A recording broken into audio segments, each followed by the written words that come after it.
Welcome to Precinct 444. I'm Christopher Mitchell, Manager of Digital Content and Strategy and producer of Precinct 444. And today, I'm joined by Bill Alexander, the Memorial's Executive Director, and Thomas Canavan, the Museum's Executive Director, to discuss everything related to National Police Week 2023. We're expecting huge crowds this year, both at the Memorial and the Museum. Which reminds me, make sure to purchase tickets while you can. We will sell out most days. Bill, why don't you start us off by talking about National Police Week, why it was created, and some of the history behind the memorial? So we've been thinking about, talking about, and certainly getting geared up for what for us is a very important week, not just us as an institution here in terms of the Memorial Fund, but us collectively, all of us in the broader law enforcement profession, and what I think we both think is us in terms of the nation, recognizing the service and sacrifice of too many men and women who die in service of us, whose names end up out on our very sacred walls here at the Memorial. And we've been thinking about, and again, gearing up for what we refer to as Police Week, and we thought we might take a few moments here to talk about Police Week and maybe flesh out a little bit of the details surrounding Police Week to give people and perhaps first-time visitors a sense of what Police Week is, how impactful it is and can be, and some of the events surrounding the broader Police Week timeline.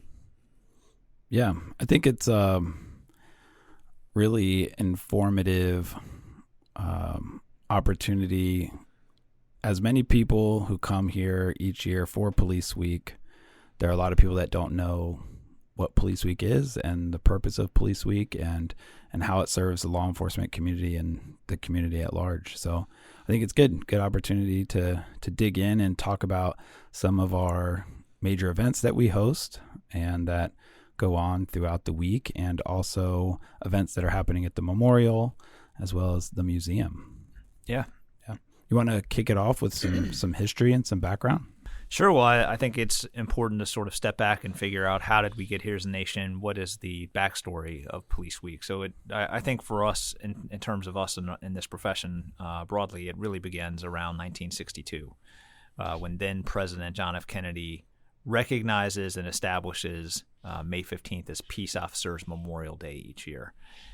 And, it was President Kennedy who was at the tail end of a rather large push to recognize the service and sacrifice of men and women in uniform who were dying in the line of duty, and establishing a date on the annual calendar for Americans, for citizens of this country, to pause and reflect on the service of so many men and women in uniform. And so in 1962, May 15th is established as Peace Officers Memorial Day, and the week that follows was referred to as Police Week. And over time, the specific days of that Police Week have morphed, and a number of key notable organizations, the Fraternal Order of Police, FOP, COPS, Concerns of Police Survivors, and then most recently us here at the Memorial Fund, the National Law Enforcement Officers Memorial Fund, have been key players in determining the sort of broad events and the rough outline of when Police Week is and when the major tentpole events are. And so the Memorial Fund really does sort of trigger a more established, normal, new historical norm after the establishment of the Memorial. And I suspect most of the listening audience listening to us today has some familiarity with the Memorial, but just to recap, in the early 80s, there was no such thing as a National Law Enforcement Officers Memorial. There was no central location in the country where people could go and remember and honor and recognize the service and sacrifice of men and women in uniform. And there had been a long push, even in the prior decade, to establish some sort of national memorial for law enforcement officers who had died in the line of duty. And Congressman Biaggi and Senator Pell in the early 80s finally got it passed. They introduced legislation which was passed, which established what we now refer to as the National Law Enforcement Officers Memorial Fund. It allowed for collecting funds, all private funds, we should note here. Not a single dollar of federal or local government money has been invested to make this memorial and museum a reality. It's all from private donations. And so in the early 80s, they began collecting money and began the design process to start the memorial, what we now view as that very sacred ground right outside of the museum where we are now. The memorial is designed and ultimately built and opened in October of 1991. And that year, we held what we now refer to as the first annual Candlelight Vigil, where they read the names of what was then the first round, the first set of names included on the memorial, which was just over 12,000. That candlelight vigil lasted for 24 hours, reading every single name that had been added to the wall. And every year since, we have had a new annual candlelight vigil to memorialize the names that have been most recently added to the memorial, representing the men and women who died in the prior calendar year and years prior in terms of us finding and discovering historical deaths. And I believe that that really is the tentpole event for Police Week. Most people think of the Candlelight Vigil as the signature event for Police Week, and it is what draws so many from not just across the country, but really around the world to help commemorate, memorialize, and tell the stories and remember all those who have served and sacrificed. And that started initially on the memorial, and then each year more and more people came and participated, and now it's held on the National Mall, and we have upwards of 40,000 people that are in attendance for that. It is an incredible experience. Even if you're not a part of the law enforcement community and you're not there to recognize one of the fallen officers, it's really just an incredible event to experience and see how that unfolds. It really is. I challenge anyone. In fact, we here at the Memorial Fund invite everyone who might listen to this and think that's something I have some interest in. And I say to you, with full confidence that if you are a citizen of this great United States of America, you do have an interest. Come here, be a part of this experience. There is something in the air here that is not easily replicated or described. It really is a moment of coming together, grieving, catharsis, banding together with the survivors, the family members and co-workers of the men and women who have died, and the rest of us, all of us citizens of this country, recognizing that service and sacrifice and recognizing that there's a cost to preserving our democracy. And that, again, it's very, very hard to put into words, but it is a very, very moving experience. And we invite everyone to come be a part of it.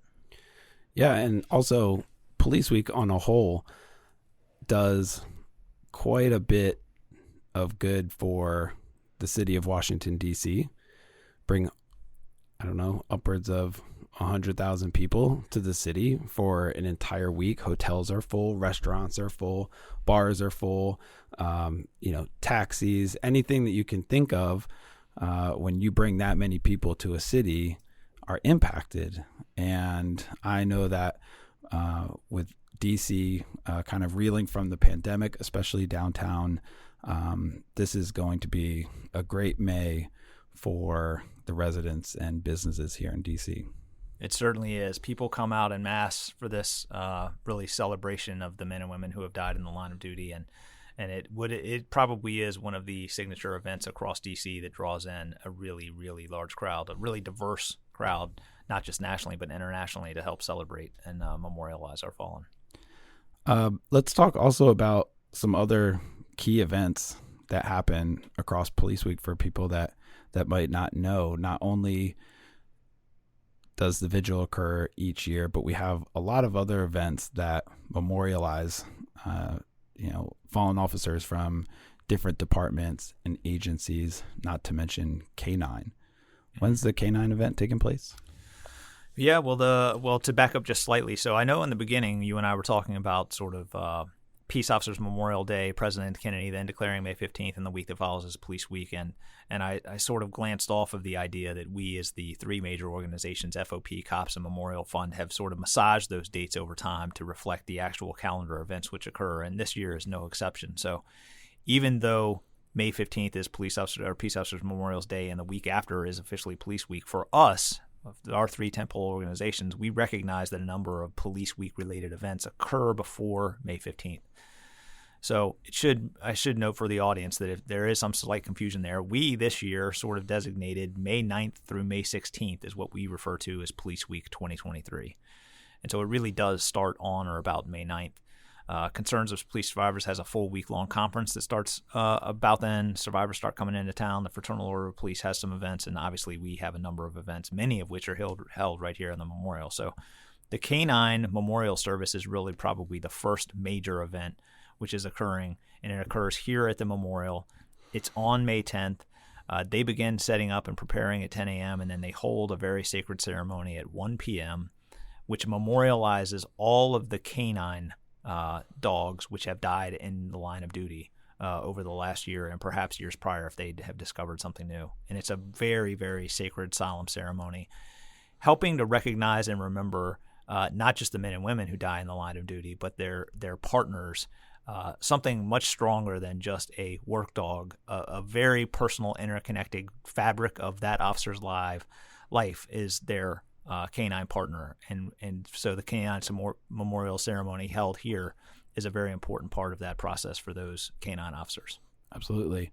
And that's open to the public, is that correct? Yeah, absolutely. Another amazing experience that happens every year on the memorial, thanks to our partner association, the Police Unity Tour, is their arrival, concluding their ride, which begins in New Jersey, and they have upwards of 1,500 riders, if I'm not mistaken, also accompanied by motor units. It's very exciting. So everybody gathers at the memorial. So that is on May 12th. They'll be coming in between 1 or 2 p.m. And that is an incredible moment to see all those riders come in. Their families are here. Everybody's gathered on either side of the wall, in the middle of the memorial, and everybody's clapping for every single rider that comes through, and they come in and do a lap around the memorial, including the motors. And that's just such a great celebration. Those riders ride for those who die. They raise a lot of money for the organization and for the memorial specifically to maintain and keep up the memorial year after year, and have been doing it for, if I'm not mistaken, 20 years or longer. I want to say more than 20 years. Yeah. It's incredible. So we are always grateful for Police Unity Tour support.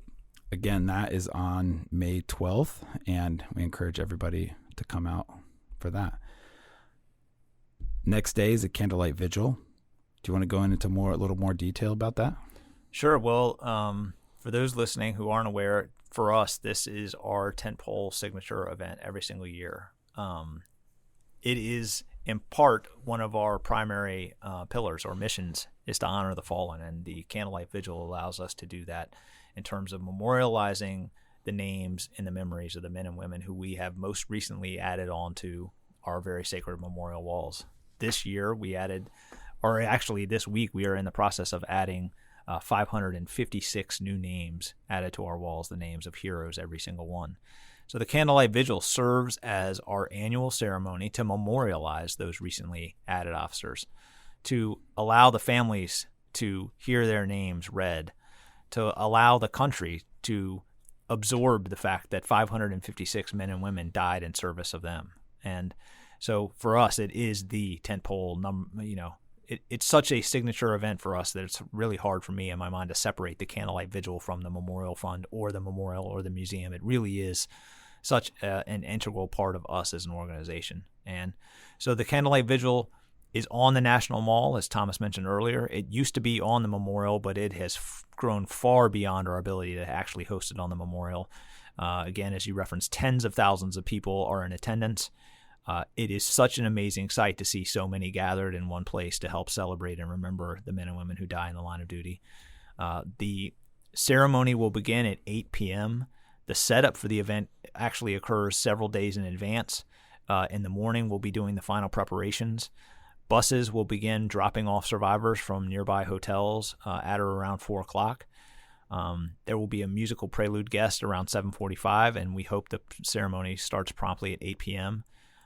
It's a very, very solemn, somber ceremony, but also a celebration and a remembrance of those who have died.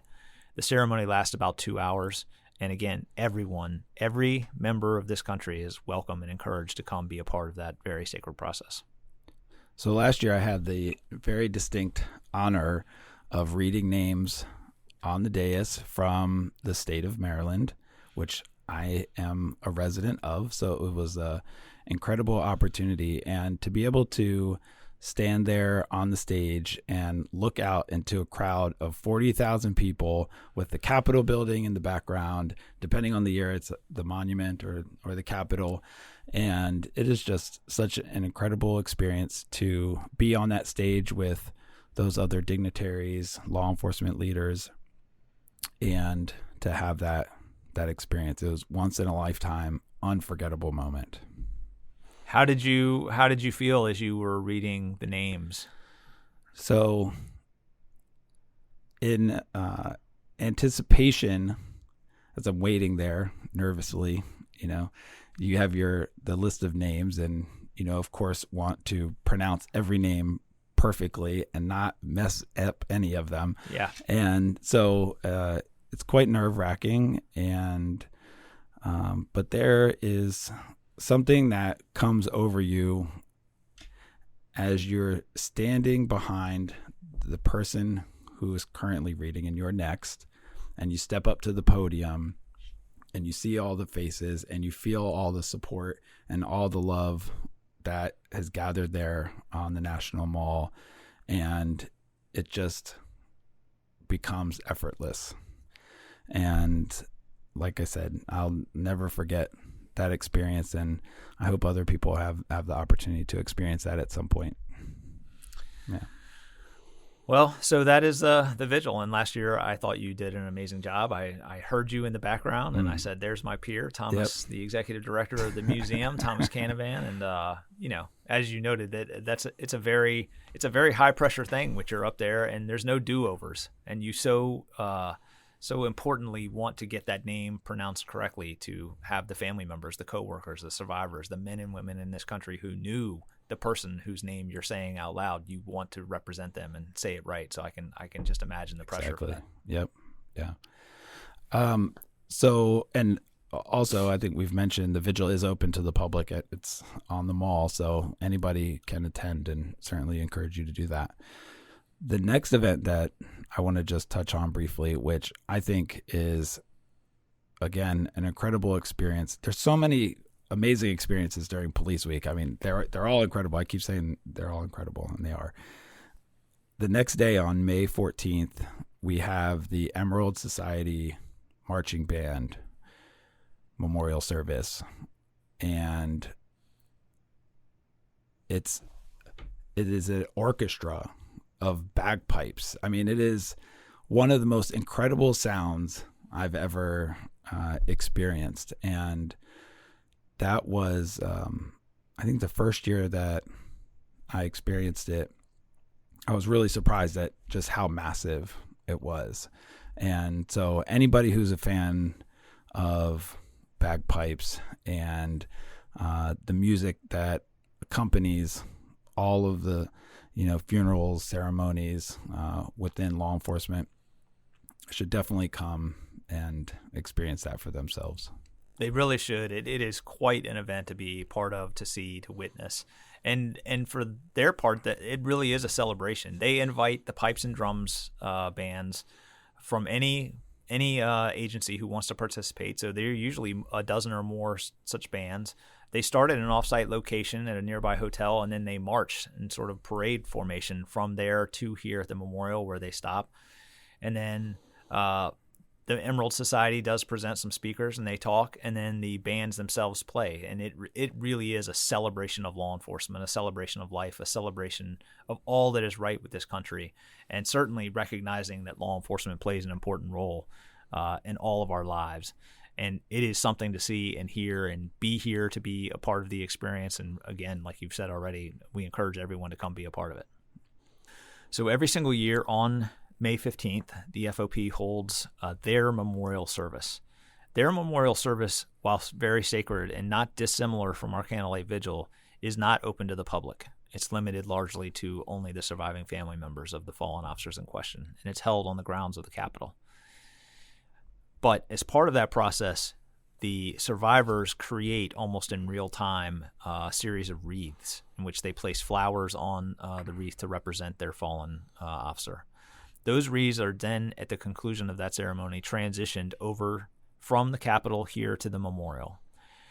And every single year, we here at the Memorial Fund have done a number of things, largely centered around those wreaths, but also centering around the idea of standing watch over not only the wreaths, but standing watch over the names carved into our very sacred walls here on the memorial. Standing watch not only over the names most recently added, but all of the names, representing all of the men and women who have died in the line of duty, which at the conclusion of this week, when those 556 names are added, will be 23,785 names. So on that Monday, the 15th, beginning at noon, we will have a series of honor guard teams who will stand watch over the names. And then at the conclusion of the FOP ceremony, their wreaths will transition over. We anticipate that will likely be around 3 to 3:30 p.m. The wreaths will be introduced. There will be a very brief interlude where there will be some speakers, and then immediately following that, honor guard teams will again begin standing watch over the wreaths and over the names until midnight that night. For anyone who is in the area, anyone who has any interest in this, I cannot encourage you enough to, you and I both keep saying that these are incredible experiences that are just not easily replicated in any meaningful way anywhere else. It really is impactful to watch these men and women in uniform silently stand watch over our sacred walls and the wreaths representing the survivors who have just recently placed those flowers there in memory of their loved one.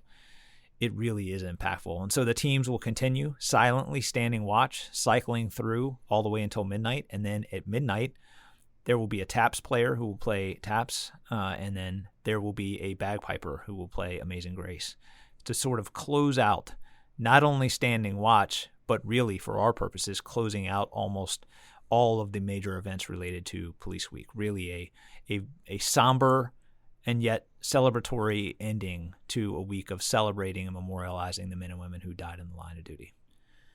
Can we talk about the honor guard for a minute? Sure. Because this small army that comes from all corners of the country serve really important roles in both the Vigil and Stand Watch for the Fallen. Can you talk a little bit about how those officers are selected to be here, and Sure. and just a little bit about the training that they go through? I mean, just to kind of give some background on who they are and what their role is. Sure. I think it's probably unique across geographies, or certainly across agencies, in terms of how an officer may or may not be selected for their specific honor guard team.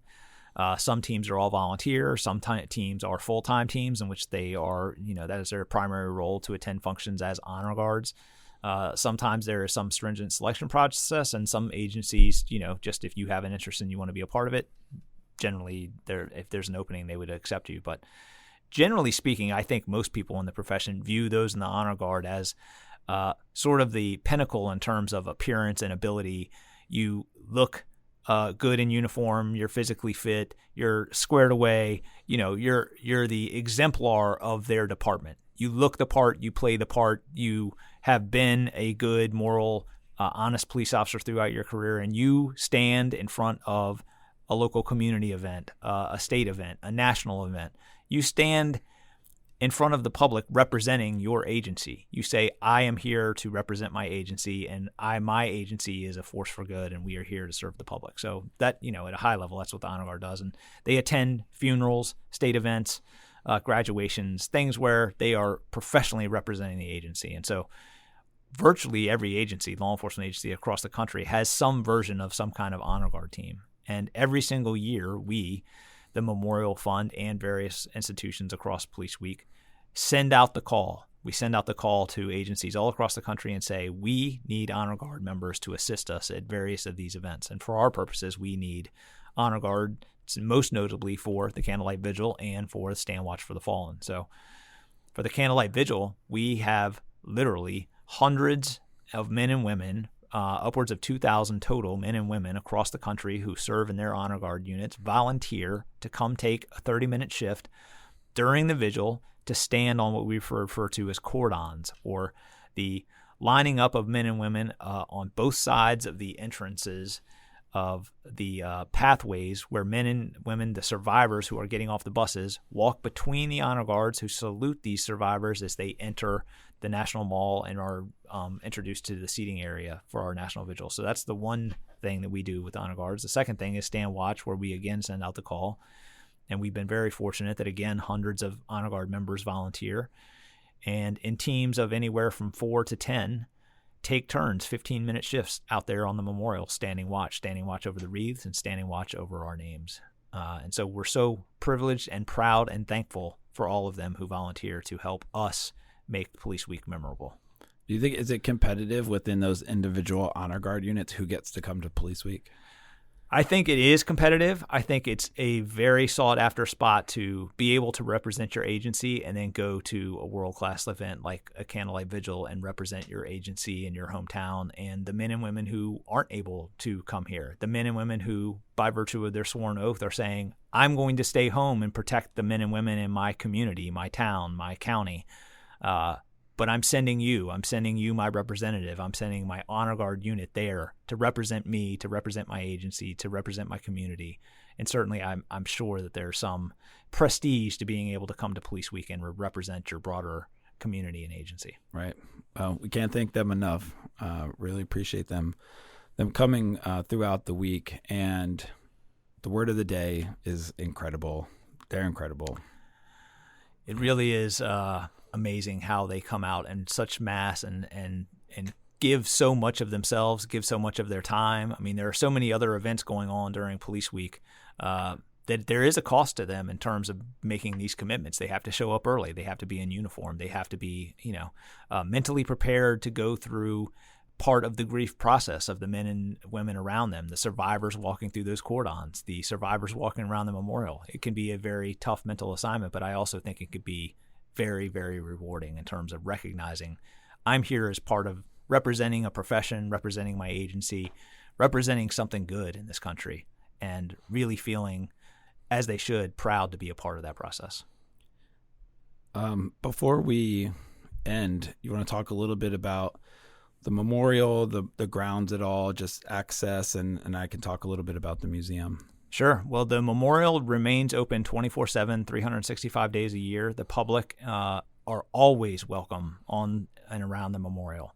The memorial is 3 acres of federal land. It sits directly atop the Judiciary Red Line Metro stop.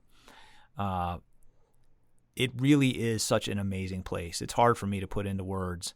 It's a place where I tell people, even now when I give tours, that I feel something when I'm out there. And I think most people who visit here also will feel something. And just at its most basic, the memorial stands as a permanent reminder to the men and women of this country that there has been and is a cost to preserving our democracy. And regrettably, that the cost in preserving that democracy is measured in lives every single year. The lives of men and women in uniform who die in the line of duty for us. And that is what the memorial stands for. And so we invite people to come out here and take a moment, pause, contemplate that cost, and remember and thank the men and women in uniform in this profession for being willing and able to give that cost, to sacrifice their lives in service of us. And, find the name of an officer in your town. Find the name of an officer that you may or may not know. Find their name on the wall and do an etching. Send that back to the agency. Hold on to it yourself, just as a memento, a reminder of that cost. Absolutely. The museum on just the other side of the street, which opened, for those who don't know, in 2018. So the museum hasn't been open very long. We're going on 4 years. And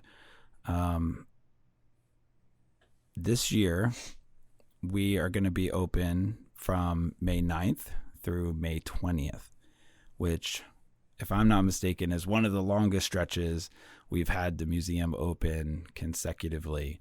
So we are really excited about the opportunity to welcome visitors throughout the duration of Police Week and then some. We realize that people are coming on this journey to Washington, D.C., and given their schedules, they may be here a few days early and they may be here a few days after all of the major events. The museum is normally open for general admission Thursday, Friday, and Saturday. So we extended the hours following Police Week to then lead into those regular general admission hours, which is why we're ending on the 20th. But if you haven't been to the museum yet, it is a beautiful institution, and there are amazing exhibits with artifacts from throughout the entire history of law enforcement. We have a great combination of both historic artifacts in a more traditional museum setting, as well as very interactive digital experiences. So we have something for everybody. We also have 2 really amazing simulators on site, a use of force simulator as well as a driving simulator. And it's just a really great place for everybody to learn a little bit more about law enforcement. And for those who already know a lot about law enforcement, to be reminded of some of the stories along the way. So we welcome everybody throughout Police Week to come to the museum. Our staff is going to be doing an incredible job providing all of the support and experiences that everybody needs here at the museum. So that's a little bit about the days will be open. The hours will remain the same, 9 to 5 p.m. We'll have an outdoor tent selling Police Week apparel. That will be open until 8 p.m. Each day as well. And we also want to talk about a really important space within the museum, which is the Hall of Remembrance. And I'm going to invite Chris Mitchell, who is our manager of digital programs and strategy. Digital content and strategy. Digital content and strategy. It's a long title. All right. Chris has been overseeing the changing of the plaques in the Hall of Remembrance for the last 3 years. Yeah, this will be the 4th. The 4th year? Yep. Good. So do you want to tell us a little bit about that? Yeah, so every year, just leading up to Police Week, we change out the fallen officer plaques in the Hall of Remembrance. And basically, as you enter in the Hall of Remembrance, there's a remember wall right as you walk in. And all of the fallen officers that are added to the wall have small plaques, 4 by 6 inch acrylic plaques with their name and their rank, their end of watch date, and if given to us, a picture of that officer. And this year we'll be adding 556 of those names. The wall, unfortunately, was never designed to hold that many officers. There's only actually 559 slots, but when you add in the plaques necessary to designate what state they're in, there's not enough room. So we actually had to resize them the last 2 years. So they're about 30% smaller than they were, so we could fit more names, which is not something that we ever thought we would have to do anytime soon. But I believe, and correct me if I'm wrong, Bill, but that's mostly due to COVID the last 2 years. Yes. As a result of having those names. I believe the prior years we were in the 300 range, which is still far too many. But the entire process on my end, since this is all done essentially in-house now, is I take about a week to create all the graphics themselves. Those are then revised several times and eventually sent off to a printer nearby in DC. And they take about 4 to 6 weeks for us to get them. And they have, as of less than a week ago, they've already arrived at the museum. And I will begin the sorting process and alphabetizing them. And that will probably take about another half a day or so. And then it's about a full day to install them one by one in the Hall of Remembrance. And sometimes that's a multi-person job. Sometimes it's done just by me. It depends on everyone else's schedules. But it's one of, I don't know if I'm proud to necessarily do that. It's something that has to be done, and I feel honored to be able to do that. But it's one of those things where it's not something that you should ever have to do. But when you have to, you do it very kind of solemnly and very honorably. And like I said, this year 556 names is the second year in a row where we've eclipsed that 500 mark with 619 added last year. And it's the wall, I'll just say, is too full. Yeah.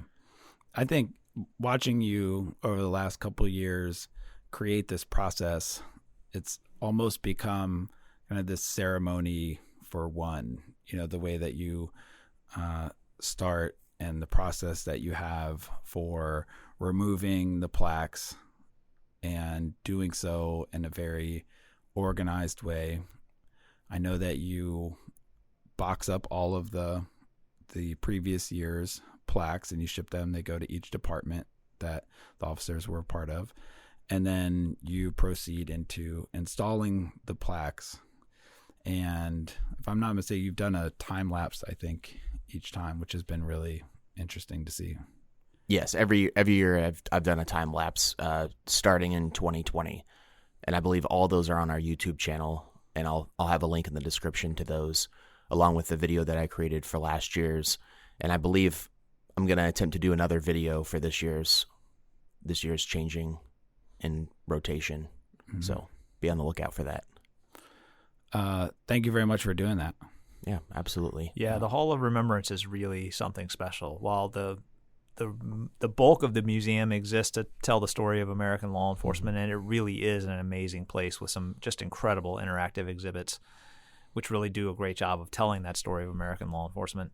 The Hall of Remembrance serves as a bridge, a connector to the memorial right across the street. And while it's there, again, I feel something out on the memorial when you're surrounded by those 23,000 plus names. There's a different kind of feeling, not dissimilar, but there's something different about being in the Hall of Remembrance where just a subset of those names are surrounding you, except in the Hall of Remembrance, it's not just names, it's the pictures of the men and women. And there's a very visceral feeling that you can get standing in that room and recognizing this year, 556 men and women gave everything in service to us, and here they are, names and pictures. And of course, there's some kiosks there, and you can look up each officer and see and hear their story. So it really is an amazingly impactful experience to be standing in that hall. Yeah. And guests cannot enter into the museum until they have actually walked over the Hall of Remembrance. Yeah. The landing that is in front of the visitor services desk is directly above the Hall of Remembrance. So guests won't know that unless they've been here before, but it just dawned on me that there's no way to get to the museum floor. You have to purchase a ticket, but you cannot get onto the exhibit floor without having walked over the Hall of Remembrance. Right. We have in the show notes, Chris will be linking to our website, which contains a lot more information and specific times for all the events that are occurring, as well as links to downloading the National Police Week app, which has not just information information from our organization, but also the Fraternal Order of Police and the concerns of police survivors as well. So you can get all that information in one place, and all of those links will be available. Well, thank you, Chris. Thank you Bill. both. Yeah. Thank you. All right. Here we go. Police Week 2023. It's coming. 2023. Yeah. All right. And we hope to see everyone who is listening to this podcast there in person. See you then. See you then. As always, thanks for joining us here at Precinct 444. And a special thanks to Bill and Thomas for stopping by the studio to discuss National Police Week, by far the busiest and most rewarding week of the year for the memorial and museum. Please subscribe to Precinct 444 on your favorite podcasting platform to stay connected and to receive our latest content as soon as it drops. We would love to hear from you. Send in your questions, comments, and feedback to precinct444@nleomf.org. You can help us make our content even better. The National Law Enforcement Museum is located at 444 East Street Northwest in Washington, D.C., and is dedicated to telling the story of American law enforcement. We expand and enrich the relationship between law enforcement and the community through educational journeys, immersive exhibitions, and insightful programs. Find us online at lawenforcementmuseum.org and stay tuned for more podcast content from Precinct 444. Until next time, stay safe. We'll see you at the precinct.